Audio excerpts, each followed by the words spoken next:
आज हम एक बहुत कॉमन चीज़ के बारे में बात करेंगे, जिसके बारे में बहुत सारे लोग पूछते हैं कि दिल की धड़कन जो है बहुत तेज़ हो जाती है, इसके साथ साँस घुटना शुरू हो जाता है और ऐसे पैनिक सिचुएशन जो है वो शुरू हो जाती है, तो उसके लिए क्या करना चाहिए? तो इसके बारे में आज हम बात करेंगे, इसकी रीज़न्स के बारे में और वो कौन-सी कंडीशंस हैं जो लाइफ़ थ्रेटनिंग साबित हो सकती हैं, जिसमें इसको फ़ौरन एड्रेस करना चाहिए, मेडिकल अटेंशन की ज़रूरत होती है, इसको लाज़मी देखा जाना चाहिए।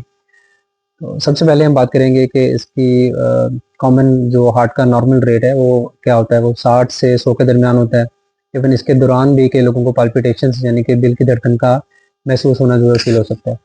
तो इसमें एक तो ये चीज़ है, दूसरा जो रीज़न्स हैं इसमें सबसे कॉमन उसमें ओल्ड एज में ज़रा डिफरेंट है और यंग एज में वो ज़रा डिफरेंट है। जो यंग एज है उसमें आप कह लें कि एंग्ज़ायटी, डिप्रेशन, स्ट्रेस का एलिमेंट बहुत ज़्यादा होता है। छोटी-छोटी चीज़ के ऊपर स्ट्रेस लेते हैं लोग, जॉब का स्ट्रेस होता है, रिलेशनशिप में कुछ चीज़ें अच्छी चल रही होती हैं और पर्सनैलिटी कई लोगों की ऐसी होती है कि वो छोटी-छोटी चीज़ का स्ट्रेस लेते हैं, तो उसमें भी दिल की धड़कन कई लोगों की रहती ही तेज़ है। इवन 100 से ऊपर भी रहती है और ये बहुत ज़्यादा फ़ील होना शुरू हो जाती है। और ये चीज़ लोगों को बॉदर कर रही होती है कि मेरे साथ कोई मसला है और इस चीज़ को सोच-सोच के वो और ज़्यादा जो है एक विशियस साइकिल स्टार्ट हो जाता है, इसके बारे में लोग सोचना शुरू हो जाते हैं। तो दिल की धड़कन हमेशा तेज़ रहती है। ये अल्टीमेटली आपके जो डेली वर्क रूटीन है, इन चीज़ों के ऊपर भी इफ़ेक्ट कर रही होती है। तो इसके बारे में इसका तरीका इलाज है, उसके बारे में भी बात करेंगे।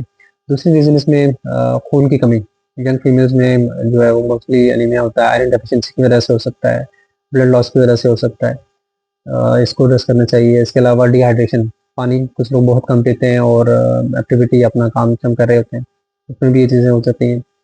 तीसरी चीज़ हाइपरथायराइडिज़्म, थायराइड ग्लैंड हमारे गले में वाक़ई ग्लैंड होता है, जिसका काम बहुत सारे फंक्शंस करना है, हमारी एक्टिविटी और इन चीज़ों से रिलेटेड है, बहुत सारे और फंक्शन भी सरअंजाम दे रहा होता है, दिल के ऊपर भी इफ़ेक्ट होता है। तो अगर उसकी एक्टिविटी बहुत ज़्यादा हो जाए थायराइड हार्मोन की, तो इसका जो है हार्ट बीट बहुत तेज़ हो जाती है। तो इसके लिए इसको लाज़मी जो है वो देखना चाहिए, इसका टेस्ट वगैरह करवाना चाहिए। इसकी अलामत और भी होती हैं, जैसे कि वज़न का कम हो जाना, भूख बहुत ज़्यादा लगना, एक्टिविटी ज़्यादा हो जाना, मोशन लूज़ मोशन, डायरिया वगैरह की शिकायत होती है इसमें।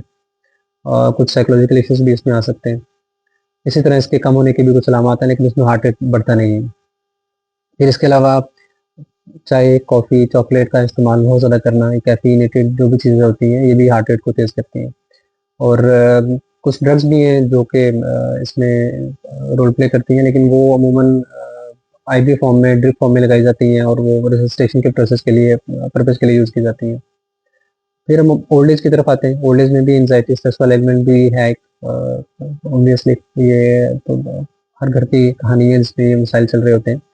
इसके अलावा ओल्ड एज में एरिथमियाज़ यानी कि हार्ट रेट जो है, दिल की धड़कन है, उसका बेतरतीब हो जाना, ये बहुत कॉमन होता है। तो ये किसी भी दिल की बीमारी का जो है वो एक रीज़न होती है, तो उसको लाज़मी सॉर्ट आउट करना चाहिए।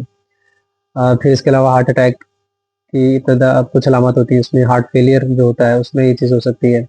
फिर कुछ इन्फेक्शन बॉडी में चल रही हो कहीं भी, जैसे निमोनिया वगैरह है या कोई भी एक्यूट इन्फेक्शन चल रही हो, तो उसमें भी हार्ट रेट जो है वो तेज़ होता है। ये कुछ कॉमन रीज़न्स हैं जिनको लाज़मी एड्रेस करना चाहिए। इसके इलाज, तरीका इलाज और टेस्ट के बारे में बताता चलूँ।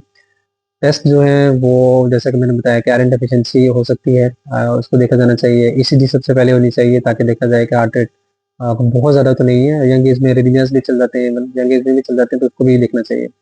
140-150 से अबव हो तो ये एक थ्रेटनिंग कंडीशन होती है, इसको लाज़मी मेडिकल अटेंशन की ज़रूरत होती है। और ओल्ड एज में तो ऑब्वियसली फर्स्ट इंडिकेशन होती है कि इसलिए लाज़मी कर लिया जाए ताकि हार्ट अटैक और कोई भी फर्टिल कंडीशन है कार्डिक, उसको रूल आउट किया जाए। फिर इसके अलावा थायराइड का टेस्ट है, thyroid function test T3, T4, TSH होता है। इससे असेस किया जाता है कि थायराइड एक्टिविटी कैसी है। और बाकी टीका इलाज में और प्रिवेंशन में यही चीज़ें होती हैं कि अपने आप को जो एंग्जायटी स्ट्रेस एलिमेंट है उसको एड्रेस किया जाए, उसको देखा जाए। और इसके अलावा मेडिटेशन, नमाज़, इन चीज़ों पे फ़ोकस किया जाए, अपनी एक्टिविटी को चेंज किया जाए, कोई नई स्किल, कोई नई चीज़ जो है उसको सीखने पे फ़ोकस किया जाए, हॉबी अपनी बनाई जाए, उस पे टाइम स्पेंड किया जाए। तो ये चीज़ें बहुत ज़्यादा कारगर होती हैं इसमें एंग्जायटी और स्ट्रेस को रूल आउट करने में। फिर इसके अलावा डाइट जो है इसमें बड़ा अहम रोल है इसका। जो एनीमिक लोग होते हैं, आयरन डेफिशिएंसी होती है जिनमें, उनमें प्रेफ़र किया जाता है कि डाइट अच्छी की जाए ताकि ये वाली सारी चीज़ें जो है वो सबसाइड हो सकें। मोस्टली यंग पीपल में इससे बड़ा फ़र्क पड़ जाता है। फिर पानी का जो है वो इस्तेमाल बहुत ज़्यादा एडवाइस किया जाता है कि पानी जो है वो ज़्यादा से ज़्यादा पिया जाए ताकि आपको यूरिन मसाइल ना हो। इसके अलावा वक़्तन फ़वक़्तन ओल्ड एज में तो एडवाइस किया जाता है कि अपने जो है हर 6 महीने या साल में 1 दफ़ा अपना टेस्ट और वर्कअप लाज़मी करवाया जाए ताकि कोई भी हिडन कंडीशन है उसको लाज़मी रूल आउट किया जाए। ओके।